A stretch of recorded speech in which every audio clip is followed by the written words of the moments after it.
Բարև ձեզ, պարոն Սիմոնյան։ Պարոն Սիմոնյան, ինչու իշխանությունը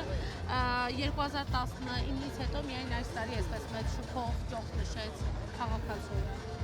Տարբեր տարիներ մարդիկ տարբեր ձևով են նշում եւ չգիտեմ դուք ես մեր ծնունդները ամեն տարի նույն ձև ենք նշում դուք ամեն տարի ձեր ծնունդը նույն ձև եք նշում չէ բայց ձեր անձնական տոնացույցում հոմ կա ամեն տարի մի ձև են նշում ինչի բայց ինչի չնշենք առաջի տարին է որ խաղաղություն ունենք հստակ առաջի տարին է որ զոհեր չկան առաջի տարին է որ այսքան տնտեսական աճ ունենք այսքան բարեփոխումներ են կրել Գնաճը աշխարհով մեկ բոլոր ունեն, բայց նես չի չէ, որ որևիցե տեղ գնաճի պատճառով ինչ-որ բան չեն նշում։ Պարոն Սիմոնյան,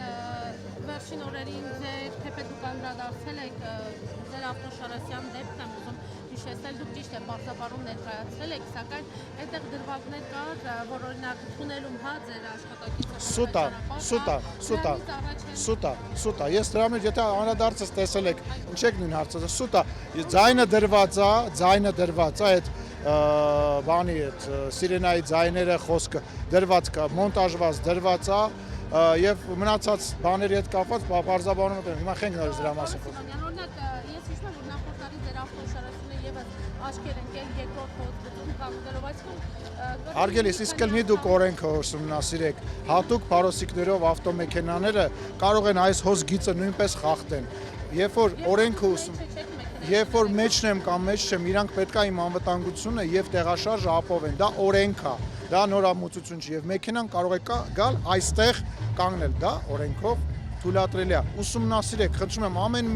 մեկը ով ավտոընկերում գնում նկարում ասում, ուրեմն կարող է երկրորդ բան էլ կանգնի, կարող է հոսգիծի վրա էլ կանգնել եւ կարող է անհրաժեշտության դեպքում կանգար իրականացնել փողոցի մեջտում, կարող է գերազանցել թույլատրելի արագությունը եւ կարող է պահանջել, որ ճամփա տան։ Օրենքը ուսումնասիրեք եւ նոր եկեք այդ հարցերը տվեք։ Օրենքը ստիպում է, որ այլ վարորդի ստիպի ձեր ավտոշարասյանը Այո, օրենք այտենց բան նախ չկա, ես ձեզ նորից եմ ասում, դուք նույն հարցը կարող եք 4, 5, 70, 50 անգամ տակ, ես ձեզ նորից ուղարկելու եմ նայել այդ տեսանյութը եւ ուսումնասիրել օրենքը։ Ես հասկանում եմ, փորձում եք ինչ-որ բան գտնել, փորձում եք ստանալ, փորձում եք Ալեն Սիմոնյանից Սաշիկ ստանալ, ինչ-որ մեկ այլ պատգամավորից Նեմեց Ռուբո ստանալ, այն մյուս պատգամավորից Թունելի Հակոբ ստանալ, չի ստացվելու, այդ մարդիկ, այդ վարքերը գոյություն չունեն, գոյություն ունի օրենք։ Պարոն Սիմոնյան, մեկ հարց էլի կներեք։ Դու ձեր իշխանությունը, ձեր կուսակիցները ինչու եք մարդկանց անմեղության կախավարկածը պարբերաբար խախտում։ Ես հարցին չեմ պատասխանում, որովհետև նման բանի հետ չեմ առնչվել։ Անմեղության կանխավարկածը մասնավորապես խախտում են լրագրողները, երբ որ գալիս են եւ մարդկանց բաների մեջ են մեղադրում։ Օրինակ դուք հիմա ինձ հարց եք տալիս եւ ինձ բանի մեջ եք մեղադրում, որը ես օրինակ ուժեղ Հայաստանի ներկայացուցիչներին մեղադրում են ընտրակաշարարար լինելու մեջ, բայց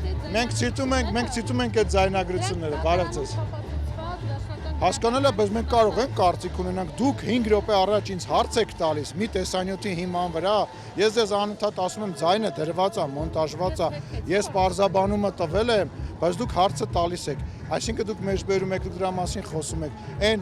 ձայնագրությունները, որ մենք լսում ենք, դրա հետ կապված պետք է ձևանենք, որ մենք ոչ լսել ենք, ոչ տեսել ենք, սա քաղաքականություն է, իրանք մեր Այո, հիմք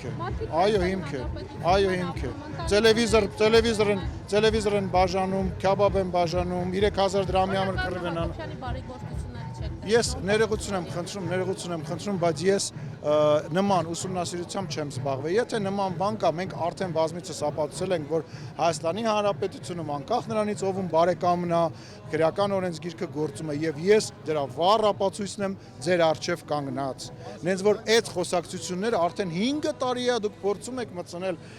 օրակարգի մեջ ու 5 տարի է չի ստացվում։ Կարող է ինչ-որ բան սխալ եք նկատել։ Դուք այսպես հարցեր տալով 5 տարի է անցել։ Ասում է մի քաղաքացու, որը ընդհանրապես թե նաև 21-ին ձեզ ընտրել է, կա շատ տղով, եթե ձայնագրությունը Լսեք, իսկ կլինի անուններով, տեղերով, դեպքերով, բայց եկեք բանի չվերացենք, էլի։ Եկեք բանի չվերացենք, հարցազրույցի չվերացենք, առավել եւս ես հրապարակի հետ մի պայմանավորվածություն ունեմ, ոչ վերբալ, հա, որ ես հրապարակին հարցազրույց կտամ միայն խմբագրի մակարդակով, ինչից ինքը բանա,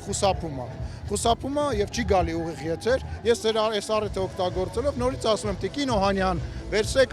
Աբրահամյան ոնց էր անունը Արամ Աբրահամյանին, Սաթիկ Սերյանյանին գնաք TV5-ի եթեր եւ բոլոր հարցերը կտակ։ Ինչի եք խուսափում։ Դուք վիրավորում եք։ Ինչու եք դուք այդքան գեղեցիկ այսօր։ Խնդրեմ։